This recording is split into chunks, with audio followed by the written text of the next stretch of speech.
Les sports sur LMTV, avec le groupe Le Lièvre, l'esprit de service immobilier.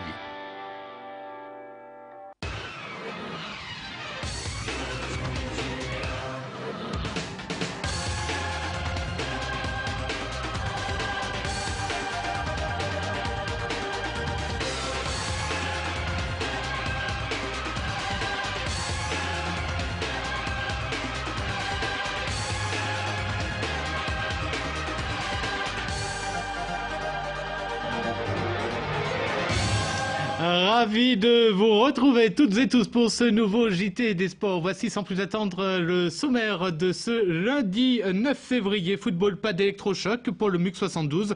Malgré le changement d'entraîneur, les Mucis se sont inclinés 2-0 à Toulouse. Basket, défaite du MSB face à Strasbourg. Les Monceaux, la recherche d'un nouveau meneur, ont été battus 81 à 76. En rugby, le RCM s'est défait de Concarneau 24 à 20 et reprend la deuxième place de la poule. Et puis nous découvrirons en fin de journal le disc golf, une discipline sportive qui nous arrive tout droit des États-Unis. On va débuter avec le football, la 23e journée du championnat de France de Ligue 1. Le MUC 72 s'est incliné à Toulouse 2-0. On va voir les buts en images. But inscrit par Sissoko à la 42e minute de jeu. C'est son premier but cette saison. Et c'est, vous allez le voir, Gignac qui va doubler la mise à la 80e minute. Après cette nouvelle défaite, les Mucistes rétrogradent donc à la 14e place du classement de Ligue 1 avec toujours ses 5 points d'avance sur le premier relégable. Je vous propose d'écouter la réaction du nouvel entraîneur du MUC 72 depuis une semaine, Daniel Jean Dupeux. On va essayer de faire un coup surprendre un petit peu l'adversaire au début en ayant du culot, de l'audace. Bon, je crois qu'on n'a jamais été en situation de gagner ce match. On a été déficient dans quand même beaucoup de domaines. Je pense,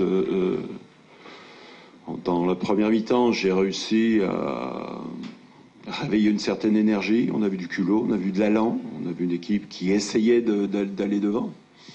Maintenant, en ordre dispersé, sans maîtrise.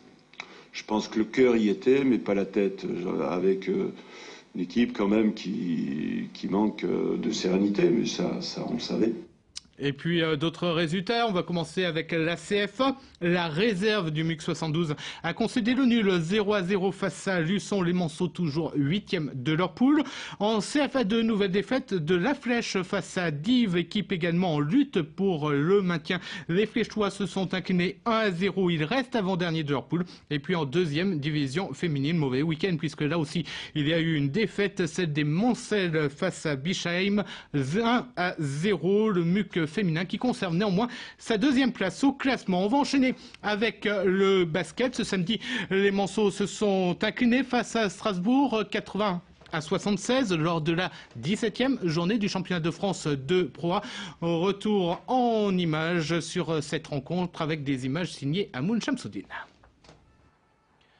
En accueillant Strasbourg, le MSB savait que la rencontre allait être très disputée, surtout après la semaine agitée qu'ont connue les Monceaux avec le départ de Brian Chase. Même si les hommes de J.J. Jackson prennent un assez bon départ, la tendance s'inverse rapidement en faveur des visiteurs. Les Strasbourgeois comptent 4 points d'avance après 10 minutes de jeu, 20-16. Durant la deuxième période, cet écart croît rapidement pour atteindre les 12 points à la 15e minute, 35-23.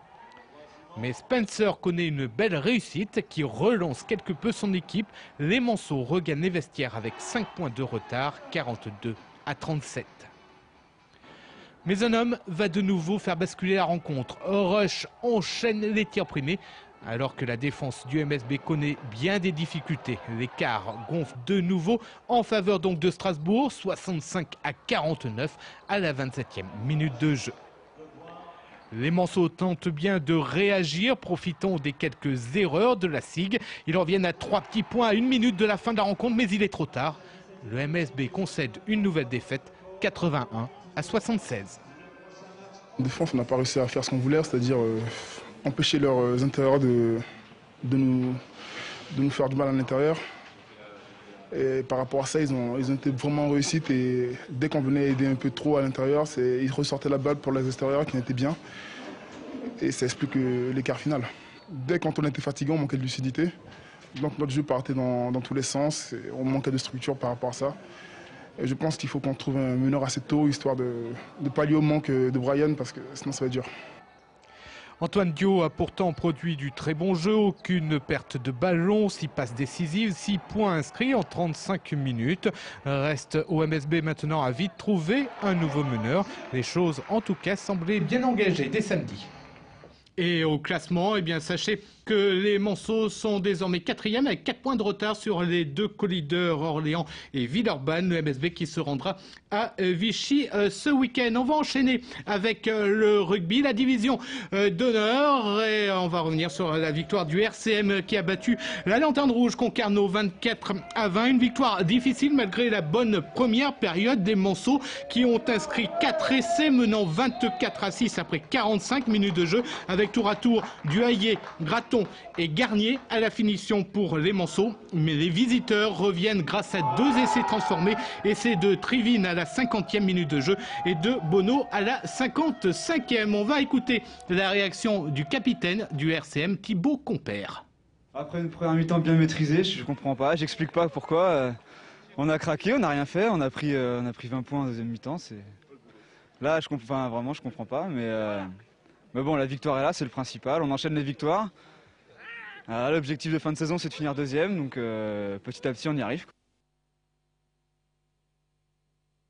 De son côté, le COP s'est imposé à Lannion 35-18 au classement. Le RCM est 2e, le COP 5e. Des résultats de hand à présent avec la Nationale 3 masculine pour commencer et la défaite logique du MSH face au leader Nogent, défaite 33-23. Les Monceaux qui rétrogradent désormais à l'avant-dernière place de leur poule. Et puis chez les filles, toujours en Nationale 3, les Cheminotes ont fait un bon match nul à Colombes, 26 partout. Bon résultat puisque les Colombiennes descendent de National 2. Elles occupent actuellement d'ailleurs la 2e place de cette poule de National 3 féminine. Les Mancelles, elles, restent 7e. Direction Parigné-l'Évêque à présent pour découvrir un tout nouveau sport, le disc golf. Notre reportage tout de suite. Le disc golf est une discipline sportive venue tout droit des États-Unis. Elle se déroule sur le même principe que le golf. Un frisbee remplace la petite balle et la cible à atteindre est une corbeille métallique. Apparu dans les années 70 en France, ce sport commence à se développer. On dénombre ainsi 150 licenciés à travers l'Hexagone.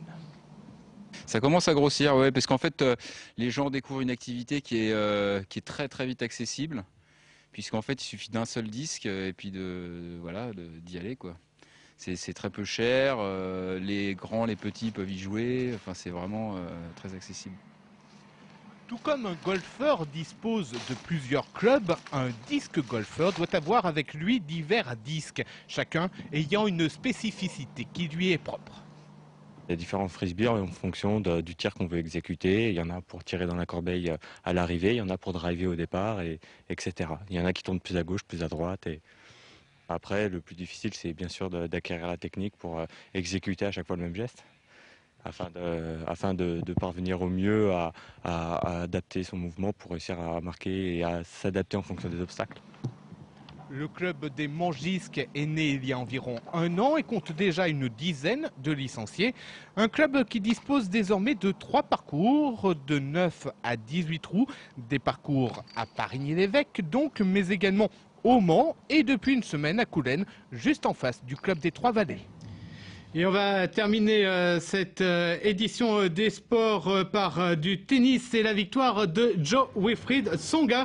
Le Monceau a remporté son premier tournoi de l'année en s'imposant en Afrique du Sud à Johannesburg. En finale, il a battu un autre Français, Jérémy Chardy. Victoire en 2-7, 6-4, 7-6.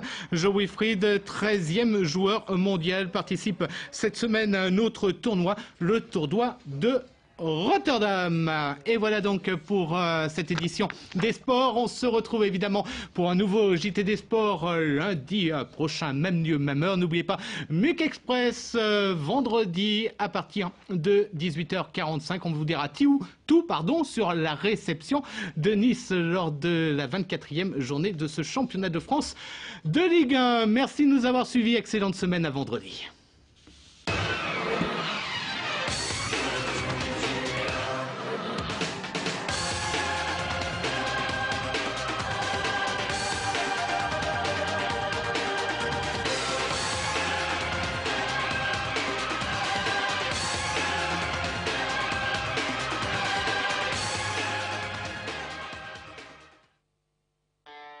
Les sports sur LMTV, avec le groupe Le Lièvre, l'esprit de service immobilier.